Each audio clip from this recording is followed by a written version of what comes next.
What are the big things that people should be looking for? Yeah, so a number of changes have happened on the golf course since we were here in 2015.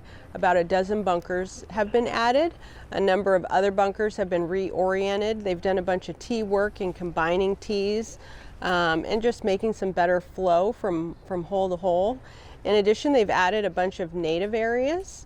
They had native areas in 2015, but additional native areas have been added.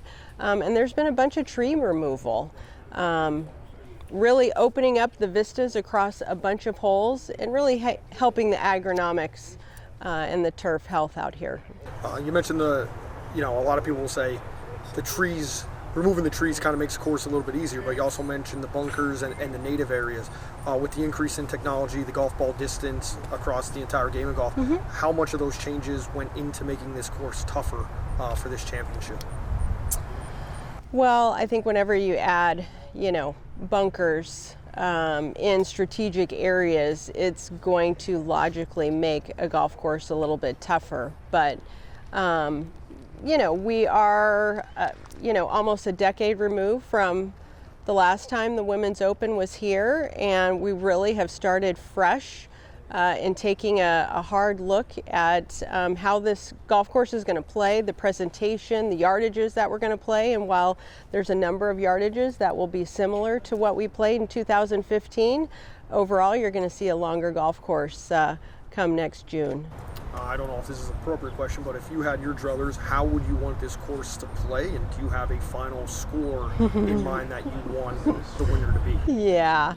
We really put a setup together and a presentation together, each hole by hole, and we add that up to what ends up being the yardage. It's really important for us. It's in our USGA DNA to try to marry the architecture, this classic William Flynn architecture, with the talent and skill level of these elite female players.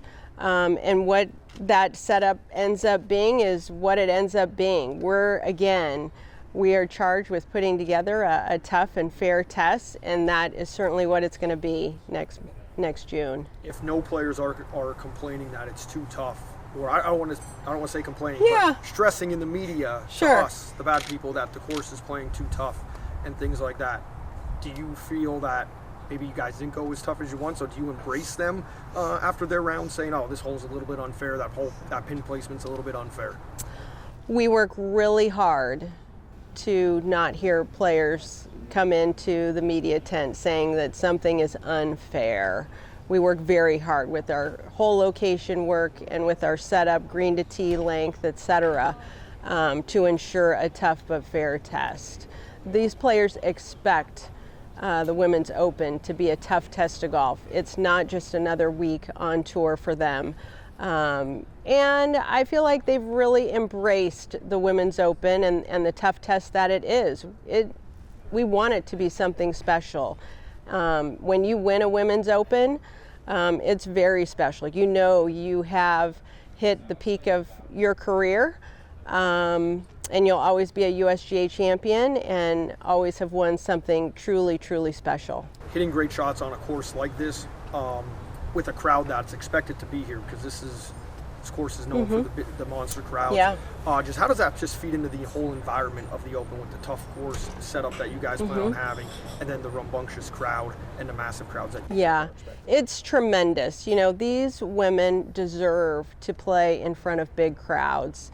In 2015 was record attendance for us, and we're certainly expecting another fantastic crowd watching these women.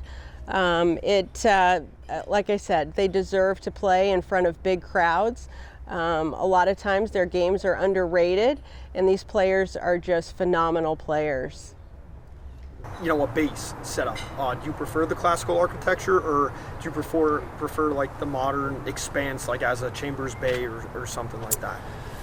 I have an appreciation for both. Again, we take each golf course for what it gives us, what the architecture gives us, and then we put together a setup that makes sense.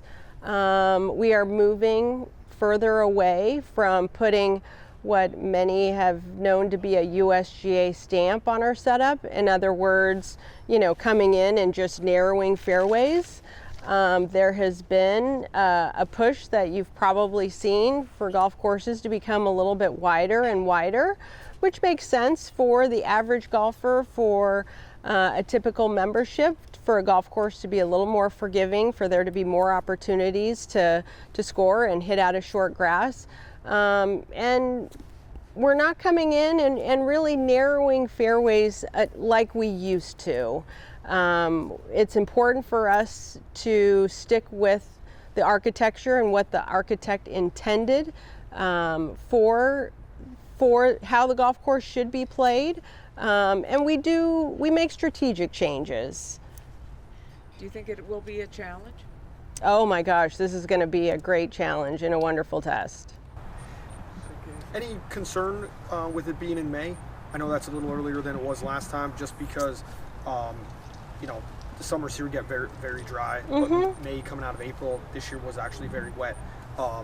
Any concerns with that? It might be a little too soft, or anything that goes into that preparation? Yeah, it's really going to depend on what sort of winter we have. With the championship back in the late May, early June time frame, Josh Saunders and Matt Wolf and the entire agronomy team have their eye focused in on preparing to put this course to bed for the winter. So they are putting additional applications in different areas and really preparing the golf course for the winter and in preparation for spring, so that we are in the best place possible agronomically heading into a late May championship.